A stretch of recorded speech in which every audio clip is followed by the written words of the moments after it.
किसी शायर ने क्या खूब कहा है कि ज़रूर इंसानों ने कुछ तो गलतियां ऐसी की हैं जिसके कारण आज सभी मुंह छुपाए फिरते हैं।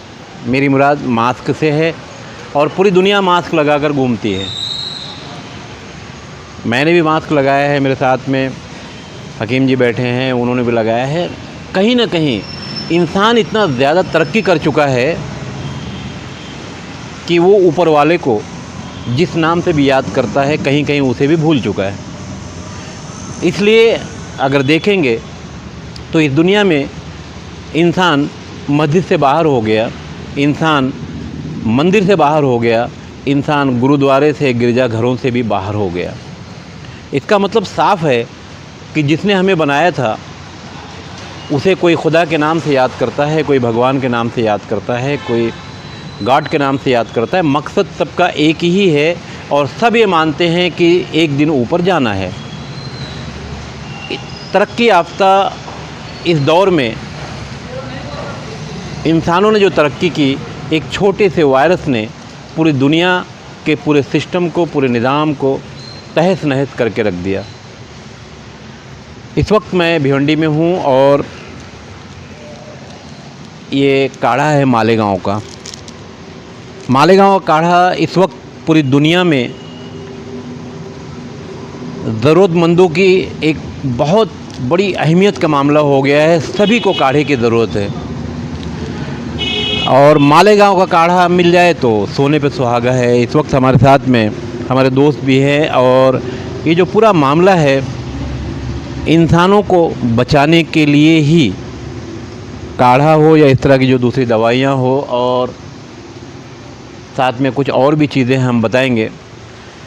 मुझे सबसे पहले आप अपना नाम बताइए। अरमान अली अंसारी।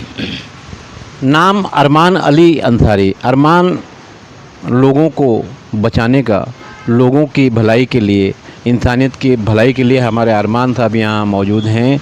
और मेरे मोबाइल पे इनका नाम जो है अरमान नहीं बल्कि पत्थर की दुनिया मैंने सेव करके रखा है, क्योंकि ये अंगूठी में जो पत्थर लगता है उसके बहुत ही अच्छे कारोबारी है। तो अरमान साहब, ये जो मालेगांव का काढ़ा है इसके बारे में फ़िलहाल जो लोगों को मदद मिल रही है, तो इसमें आपकी राय क्या है और आपकी मदद क्या है? मेरी तो कोशिश ये है कि इसके ज़रिए लोग अपनी इम्यूनिटी को बढ़ाएं और इससे इम्यूनिटी लोगों की बढ़ रही है। और पेट का जो सिस्टम है, जो निज़ाम है इंसान का, मेन पेट से ताल्लुक़ रखता है, तो वो बेहतर हो रहा है इससे। और लोगों ने बहुत ज़्यादा इसका इस्तेमाल किया, बल्कि डॉक्टरों से दूर होकर के, क्योंकि खर्च ज़्यादा है, तो लोगों ने एक रास्ता निकाला इससे। क्योंकि मालेगांव के माहिरीन ने जो मिलकर मेहनत की और जो बनाया इसको 9 जड़ी बूटियों से, इस जड़ी बूटी में सर्द तर है और जो बीमारी है वो गर्म है। तो ये जो कोशिश की है मालेगांव के माहिरीन ने, मैं उनका शुक्रगुज़ार हूँ कि उन्होंने जो कोशिश की पूरी दुनिया उसको अपना रही है। और उनकी कोशिश का हमने भी पूरी तरह उसका फ़ायदा उठाया और लोगों को ये पहुंचा रहे हैं। और इस काढ़े में जो फ़ायदे की जहाँ तक बात है, तो मैं बताना चाहूँगा आपको खान साहब कि अगर इसका इस्तेमाल कर लिया जाए तो 3 घंटे के अंदर ही इम्यूनिटी सिस्टम एकदम बेहतर हो जाता है। और कम से कम 2.5 से पौने 3 लाख लोग 57 दिनों में इसका इस्तेमाल कर चुके हैं मेरे ज़रिए। ये मेरे इजाज़ के लिए बहुत अच्छी बात है। लोगों ने मुझ पर भरोसा किया और मैं कोशिश करके ला करके दे रहा हूँ लोगों को। आगे बोलिए। जिन्होंने मालेगांव देखा है या मालेगांव का मंसूरा कॉलेज देखा है, उन्हें तो पता है कि मंसूरा कॉलेज माने क्या होता है। मंसूरा कॉलेज एक गांव जैसा दिखाई देता है और मंसूरा कॉलेज का जो मेन गेट है उसके पिछले हिस्से पर यूनानी का इनका पहले से हॉस्पिटल है। और मालेगांव का काढ़ा इस वक्त पूरी दुनिया में मशहूर है और लोगों को कहीं ना किसी न किसी ज़रिए से मिलता भी है।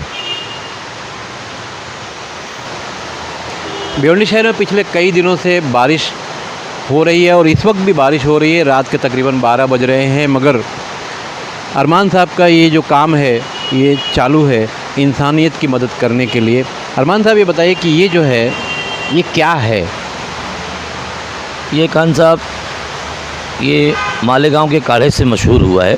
इसमें 12 जड़ी बूटियाँ हैं और ये सिस्टम को बहुत तेज़ी से 3 घंटे के अंदर एक्टिव कर देता है। तो तो ये मालेगांव के काढ़े के नाम से ये मशहूर है एक। और इसका रंग अलग है, ये क्या है? ये है कहवा काढ़ा, हमने इसको बनाया है देसी कहवा काढ़ा।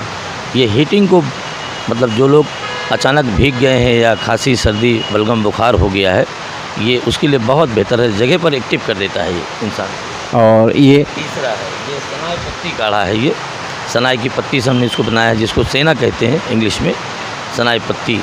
इससे पेट का निज़ाम बहुत दुरुस्त हो जाता है। हाँ जी। कहीं ना कहीं जड़ी बूटी का जो मामला है इस ज़मीन पर नया नहीं है। एक से एक हकीम आए और दुनिया से गए, जिसमें हकीम लुकमान का नाम भी आता है।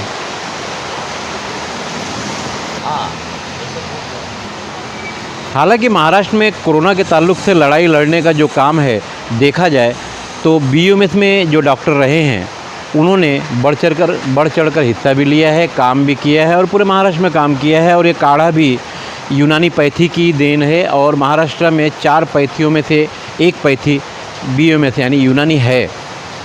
मगर सरकार ने यूनानी पैथी पर ज़्यादा ध्यान नहीं दिया।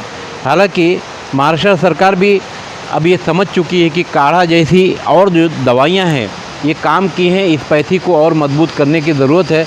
अरमान साहब क्या कहेंगे, यानी आप सरकार से कुछ कहना चाहते हैं? जी, मेरी एक सरकार से गुजारिश है, भारत सरकार से, महाराष्ट्र सरकार से, कि ये जो सड़क पर ये काम करने का मुझे मौका दिया सरकार ने, भारत सरकार ने, थोड़ा सा मौका और दे ताकि मैं इस सड़क पर बैठकर लोगों की खिदमत कर सकूं, काम करने का मुझे मौका दिया जाए। ये मेरी गुजारिश है सरकार से। जी बहुत बहुत शुक्रिया। कहीं ना कहीं ज़रूरत तो इंसान को है ही। हालांकि आम तौर से हमारे यहाँ, हमारे देश में एलोपैथी का जो मामला है ज़्यादातर लोग वही इस्तेमाल करते हैं। अभी गोली खाई, अभी फ़ायदा हो गया, मगर उसका जो साइड इफ़ेक्ट होता है आम तौर से लोग ध्यान देते नहीं, मगर उसका अंजाम बाद में कहीं ना कहीं भुगतना पड़ता है।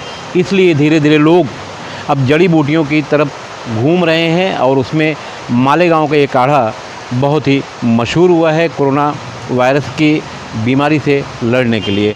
किसी गाड़ी को चलाने के लिए ब्रेक, क्लच, एक्सीलेटर की ज़रूरत होती है और उसको उसी हिसाब से चलाना होता है। एक्सीलेटर की जगह अगर ब्रेक लगा देंगे तो गाड़ी रुक जाएगी। तो ठीक इस पैथी का भी मामला वही है। यूनानी हो या एलोपैथिक हो या आयुर्वेदिक हो, जो भी है, या होम्योपैथिक हो, चारों पैथियाँ जो हैं महाराष्ट्र सरकार से मंजूर शुदा हैं।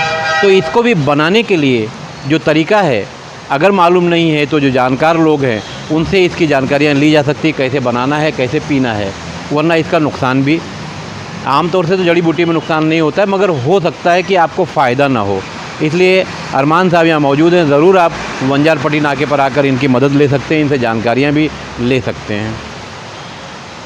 मैं इस वक्त कैमरा पर्सन सलमान मेमन के साथ खान फ़ख्र आलम, भिवंडी।